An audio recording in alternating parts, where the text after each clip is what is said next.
cut from the high school basketball team. He went home, locked himself in his room, and cried. A teacher told him he was too stupid to learn anything, and he should go into a field where he might succeed by virtue of his pleasant personality. Fired from a newspaper because he lacked imagination and had no original ideas. His fiancée died. He failed in business twice. He had a nervous breakdown, and he was defeated in 8 elections. If you've never failed, you've never lived.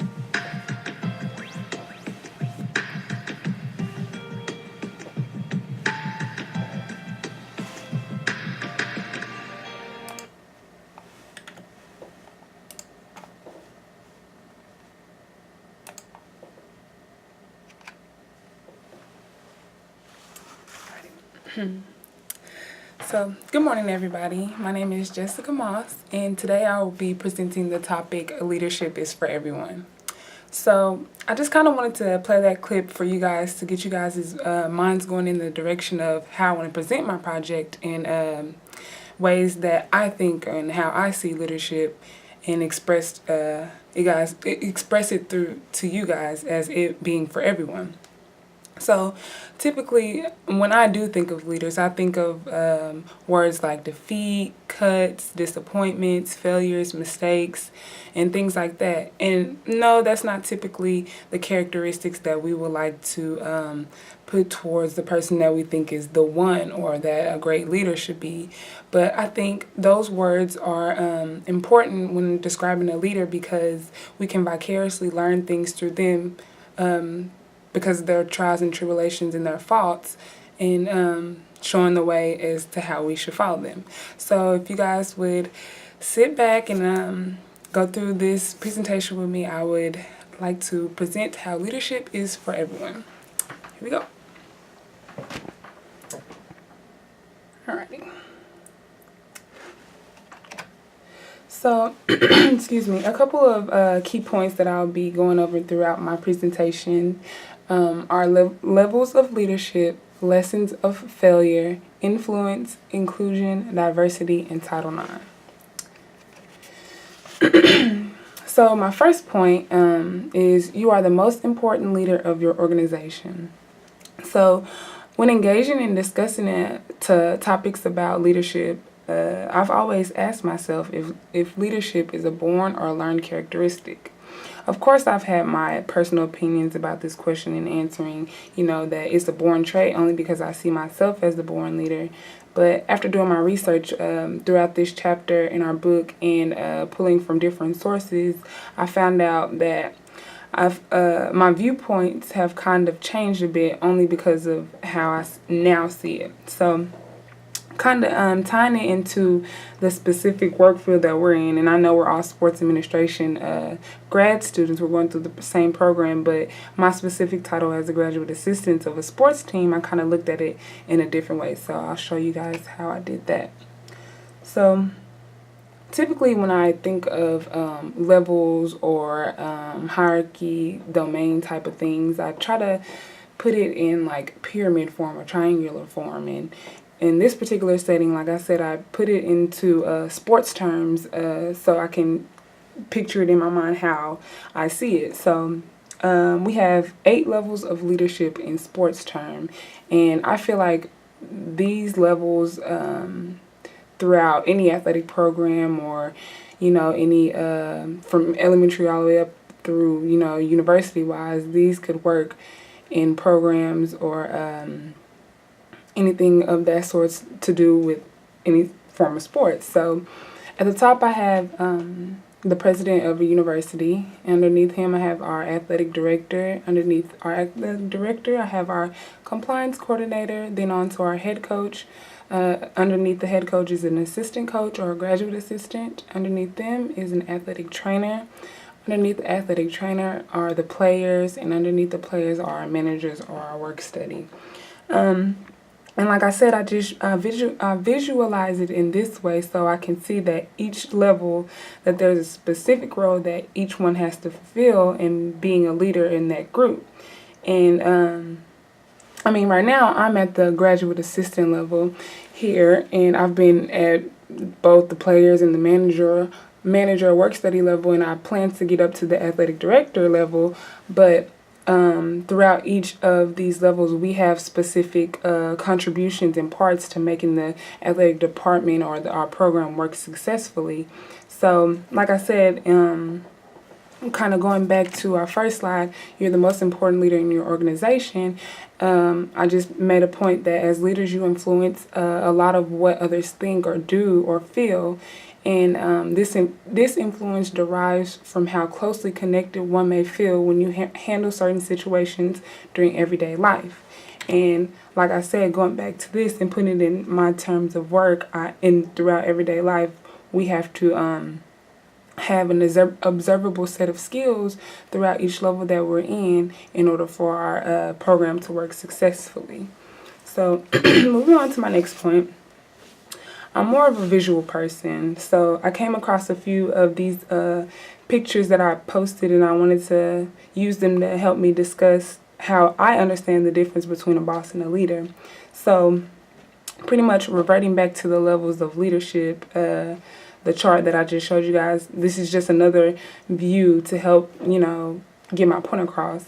So pretty much all of these pictures depict a visual for us to see that bosses aren't as included or involved in the work or the organization that they are supposed to be head of to lead others, that others follow, but they're rather telling us what to do. They don't really show us the way, or they're not going to help us to the top, but they will tell us, like, the views from the top, or how triumphant it is, or how it looks from the top, making it seem like they got there themselves without the help of others. They will rather stand alone than together in an organization or a team. And like I said, they just typically tell us what to do rather than showing us the way.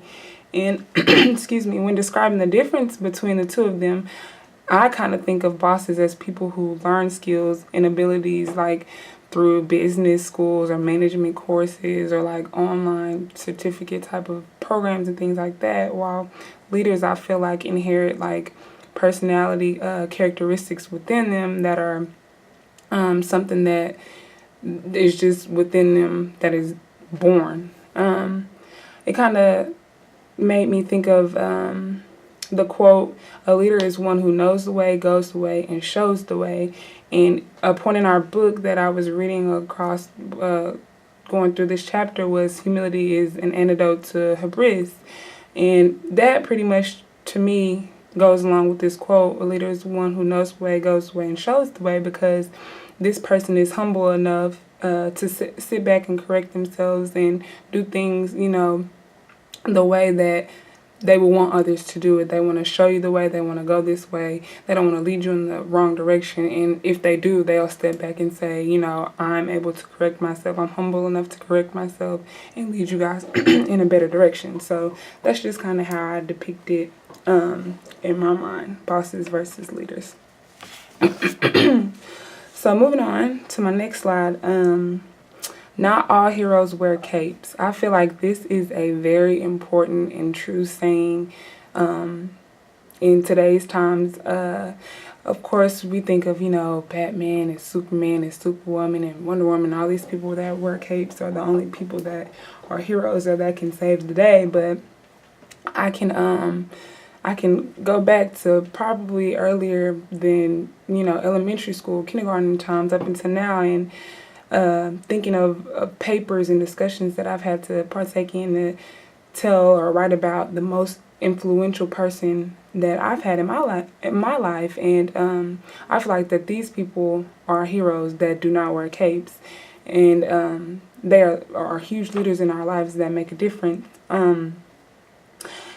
I know for a fact that, like I said, once upon a time, we've all had to write about this person or these people, and they could be like parents or coaches or somebody that we're closely related to, or our mentors in certain programs, or pastors or youth groups or anything like that. But I just feel like sometimes this person is a contemporary role model who serves as an example to any form of our success. And we have great relationships with this person or these people, and these people have great credibility in what they do. And I just often find times that I think that these people are here to help mold us into who we are supposed to be in our greatest potential and self. So I just feel like these are people that we see every day and who help us through different situations that we go through, or how they handle things, and they're showing us the way. Not saying that these people can't be, those celebrities, or we want to be these people because we see them on TV or we see them on proteins, but when you really think about it, these are the people that make a difference in your everyday life. So parents, like I said, coaches or mentors, anybody like that. So I just feel like not all heroes wear capes, and not all heroes, meaning our leaders that make a difference in our life. So moving on to my next point. Now, I'm going to move more to the moral leadership standpoint inside of this. And I mean, I'm a religious person, and I'm not trying to make this about religion or change anyone's perspectives or views on religion or any moral processing or things like that. But just as in the video we watched before the presentation, I believe that people who go through the most or are down and out from the beginning are particularly the ones with higher purposes and callings for their lives. And I just determined that, like, by believing it's also like all about your morals and your personal upbringings and like what you believe and where you come from. And a couple points that I got on that is to clarify your values, to find your voice, to set principles and ideas, and stand for something or fall for anything. I think that's pretty big.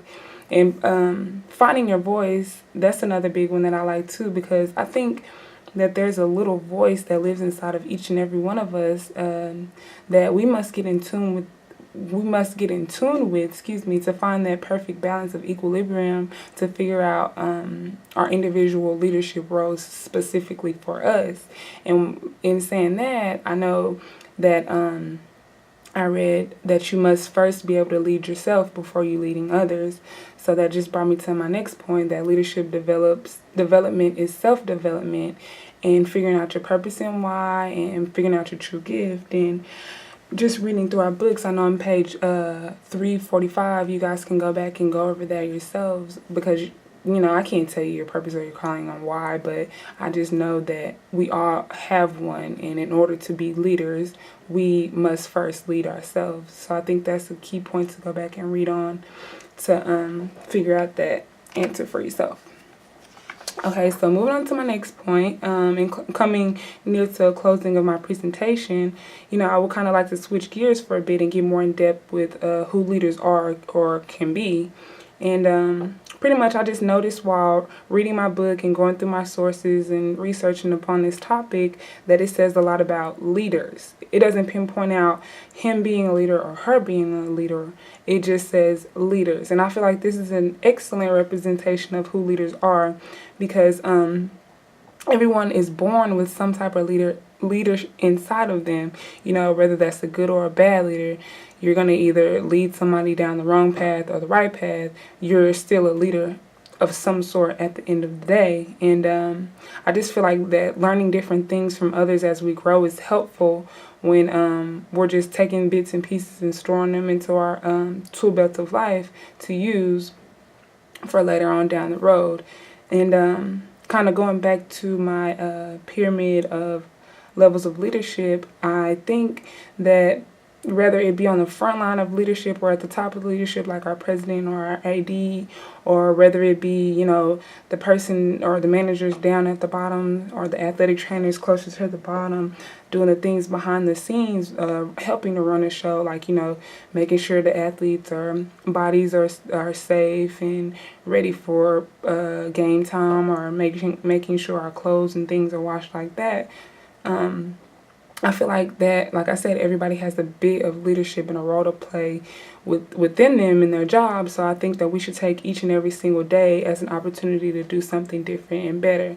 And that's why I feel like this point, leadership is in the moment, is pretty important, because every day you do have the opportunity to make a small difference, and you should take each day to provide countless changes to make that difference.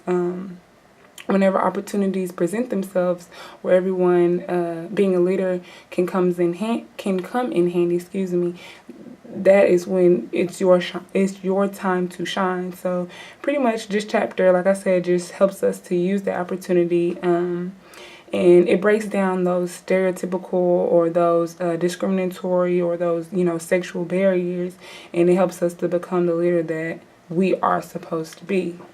So some top secrets. I wouldn't really call them secrets because I feel like everybody should have these tips and knowing the secret to success in life. But I found 5 of them within our book. The first one says to demonstrate an enthusiastic and genuine belief in the capacity of others. The second one is to strengthen people's will.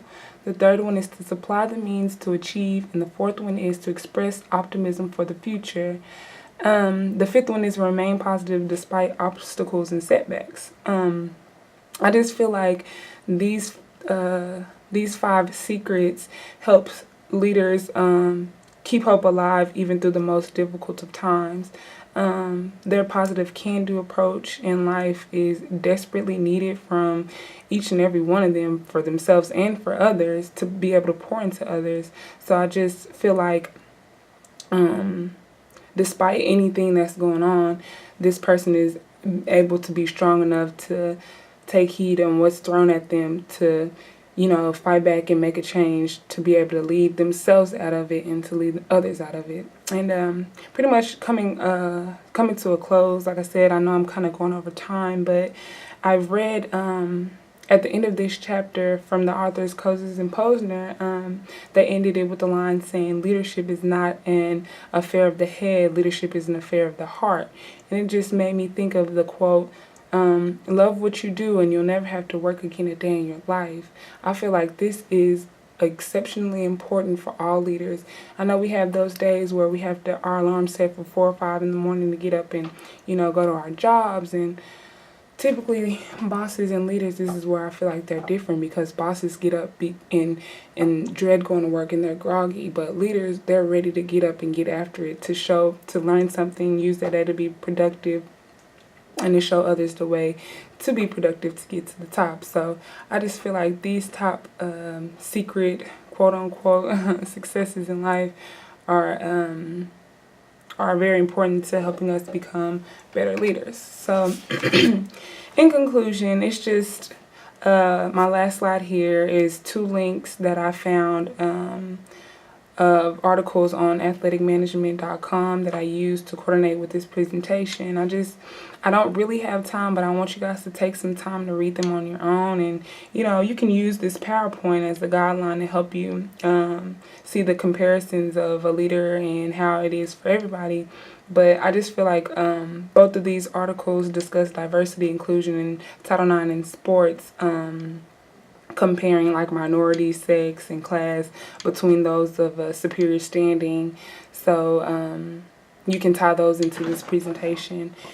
And I believe that is my last slide. So just kind of going over everything throughout this presentation. Leadership is for everybody. You guys are a leader. I'm a leader. We all have different roles that we have to maintain and fulfill. I don't really have a way to discuss with you guys, but if you have any questions, comments, or concerns, you can email them to me. You can put them on our discussion post. You can ask Dr. DeWitt to forward me a message. I don't know, but hopefully I got you guys' attention and a better understanding that leadership is for everybody. So thank you.